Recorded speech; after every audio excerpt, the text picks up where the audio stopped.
I'm at 6,000 feet elevation. Look at this.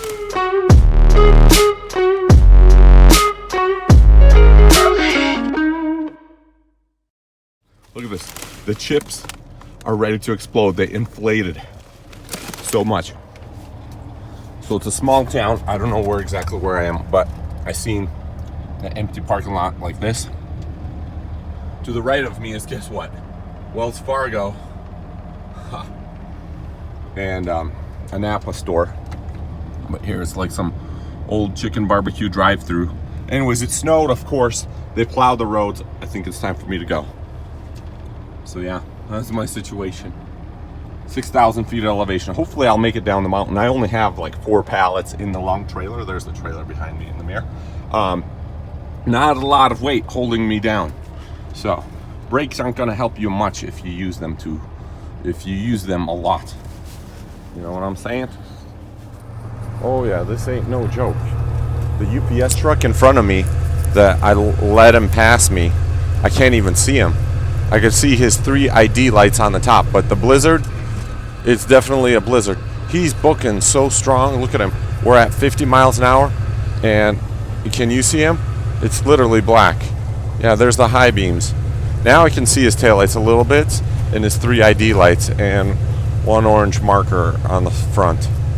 As he's turning, we got, 100 miles to Farmington, New Mexico, and 95 to Aztec, New Mexico. 1 car here in front of us. Let's see it coming up. Elevation says we made it to 7,000 feet. That's what the sign just said in front of us.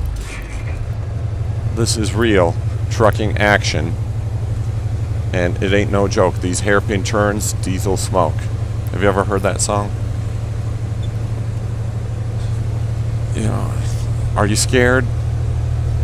Just beyond scared. This is flat out suicidal. You know, yeah, I don't know. Sorry, let me catch my breath, huh? I got the microphone strapped to me. Let's talk our way through this. So we're in high range gear, going on an incline. So I slept at the Wells Fargo next to a barbecue pit, abandoned parking lot. I literally don't see more than 500 feet in front of me. It's blizzard. In the morning I woke up, there was snow on the ground. I decided not to drive at night because I thought there'd be patches of black ice. And then plows went by, and I thought, oh great, the road is plowed. But now I see the snow coming down again. Will I even make it to my wedding, to my marriage? Next Monday, I don't know if I'll make it the next 20 feet.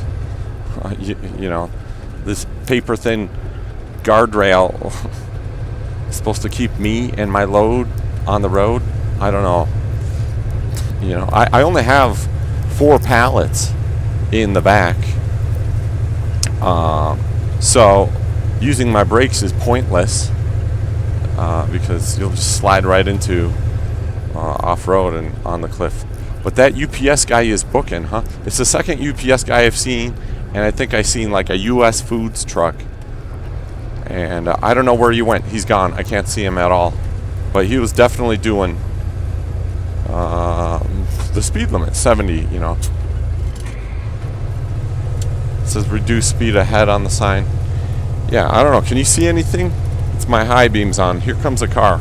Let me switch it to low beams so we're not blinding the guy.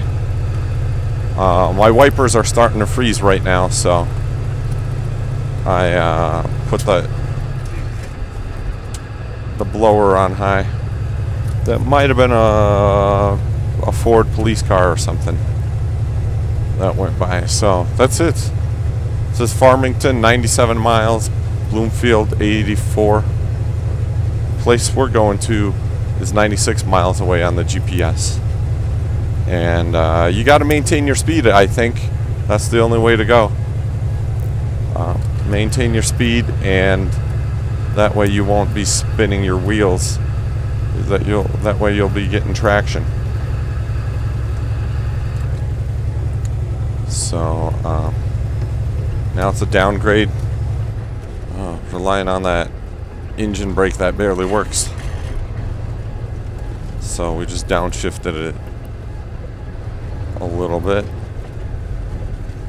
Yeah, I don't see anything. Let's spray some washer fluid on the windshield. Maybe that'll de-ice it. No.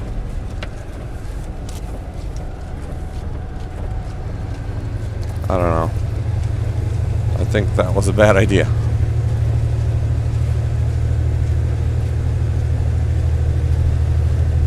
Yeah, the wipers are frozen.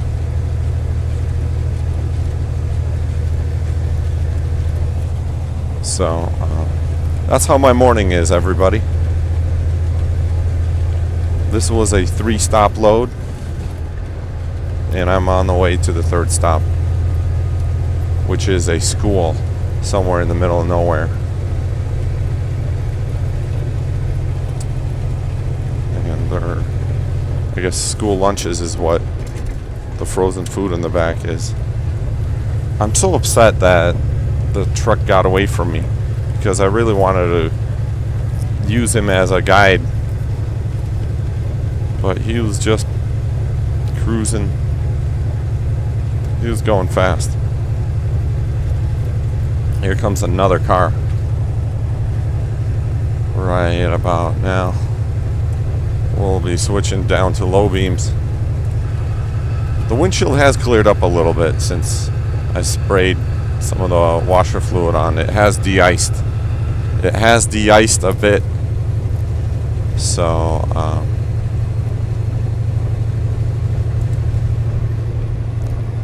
why did I even take a load up here? Yeah, we could slow down the wipers. Maybe we don't even need them now. It's like the snow is flying off the windshield. So another car coming, and we switch to the low beams.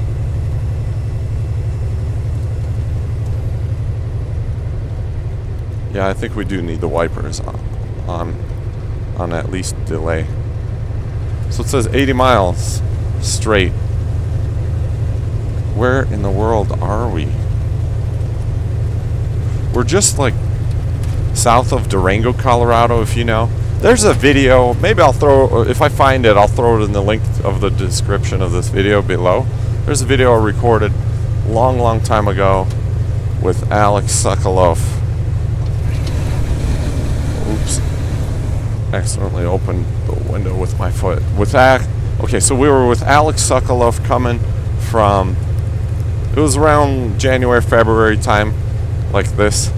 We were taking a couple loads from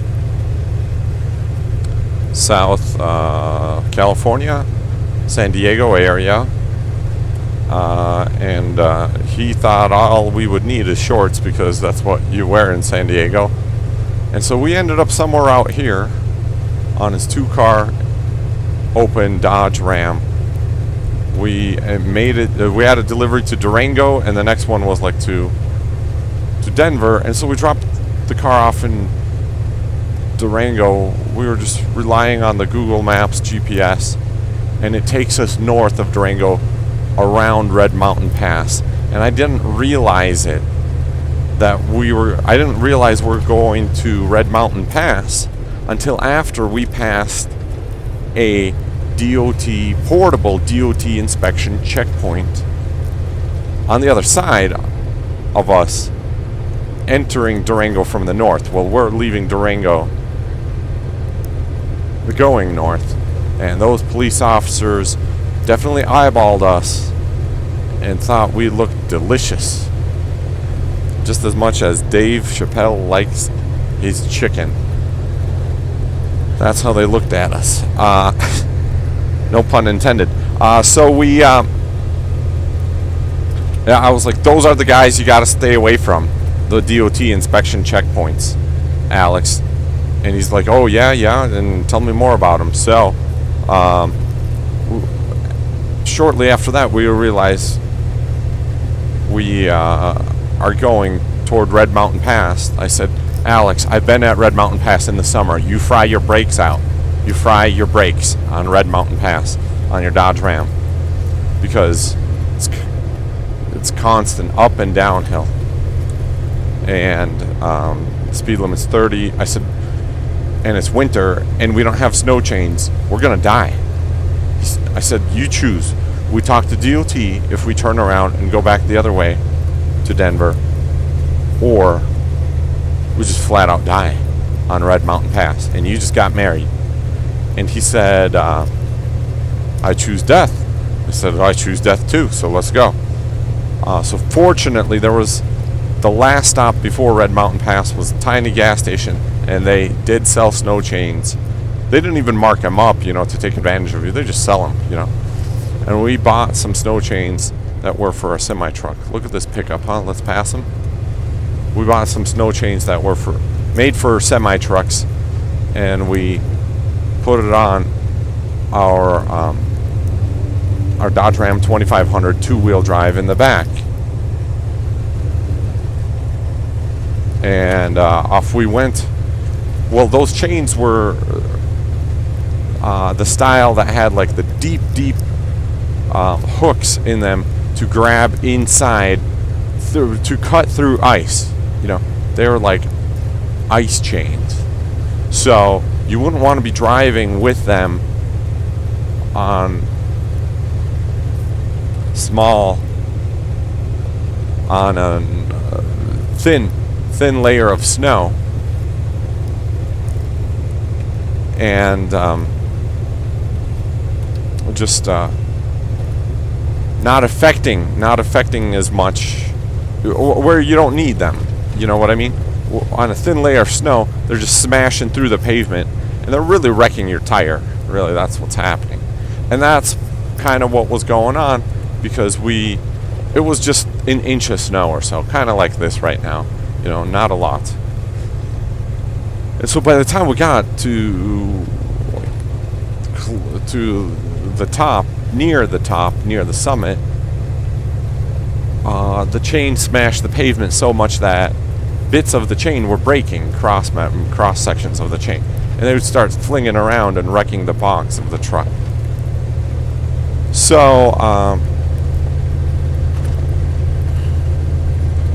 we later discovered that we could just zip tie them to the rest of the chain along the side of the wheel, and that way those bits of chain are not flinging around. I think I see the UPS truck's taillights ahead of me, far ahead, finally. I'm doing 80 miles an hour, by the way. We're going down this hill, but as long as I could see him, I know we're kind of good. Yeah, I'm not kidding. We're at like 82, 85 right now, because it looks like an incline up ahead of us, and I want to definitely hop on up above it without losing traction. It looks like it's not snowing here. It's not.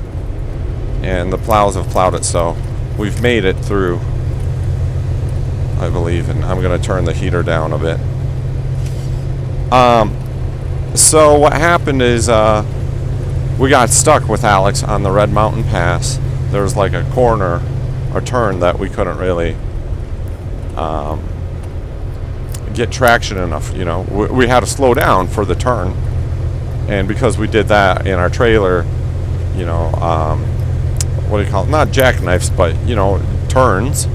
And so now we're kind of trying to make the turn, but we're sliding straight. And we had removed one of the chains by this time. And so I said, Alex, I think you're going to have to shovel snow while I try to get traction. And he did shovel snow with the 2x4 that we had. We had 2x4s for loading low cars. So what happened was he shoveled like 10 feet of snow, and it gave me enough pavement to get some speed, and I yelled out the window, hop on the trailer, because I knew he couldn't run fast enough to jump in the cab of the truck, but I couldn't stop the truck, because then we wouldn't get moving again. We had to keep it moving. So he jumps on the trailer, and I drove until the road became straight. Man, we finally caught up to this UPS guy. I can't believe it. We finally, we came to a spot where the road was straight, and it was not an incline, so I knew I could stop, let him jump inside the cab, and then we proceeded to move forward, and he's flashing at me, letting me pass him. I'm not going to pass him. I'm going to back off a bit. You seen that, right? You seen him flash his taillights at me? So, you know, maybe I should pass him because I do not want to be collecting his drift. Well, he's flashing at me again. Now I'll back off. He's backing off too. Back down to 55 miles. I just don't want to be collecting all his snowflakes flying off, right? Because they're going to make my windshield freeze. So I'm going to back off a good distance. We did catch up to him, though. That's good. So anyways, Alex and I, we slowly descended down the mountain. I was going kind of fast, and he was... I could tell Alex was scared. He was like, Serge, probably don't want to be moving that fast. And he said it in a tone that was like... was kind of uncomfortable. He said it in an uncomfortable tone. And I was uncomfortable too. I was so tense. So then we finally made it to... I think it was a Flying J truck stop. We finally made it to like Interstate 70. I mean, we're all covered in snow. You know, the trailer's all covered in snow. The cars are all snowed in. I think we just had one car on the trailer at that point. Anyways, so we parked in where the cars parked at the Flying J, right? We took like, you know, 8 car parking spots with our Dodge Ram and our 2-car trailer. And at like 5 in the morning, while I'm like sleeping in my deep sleep, I get a knock on the window from the Flying J truck stop worker, and he says, "You can't be parking here. You got to move. This is for cars only." And I was like, "You're gonna wake me out of a deep sleep like that after we were supposed to die on Red Mountain Pass in the winter, and Alex only has shorts, and we're like trying to get some energy? You're gonna wake me up to tell me that, and your whole gas station is snowed in, no one's going to it, and we don't want to park where the semi trucks are because, you know, for obvious reasons." So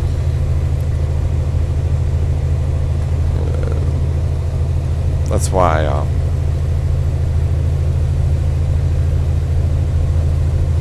I have anger issues. That's why I have anger issues.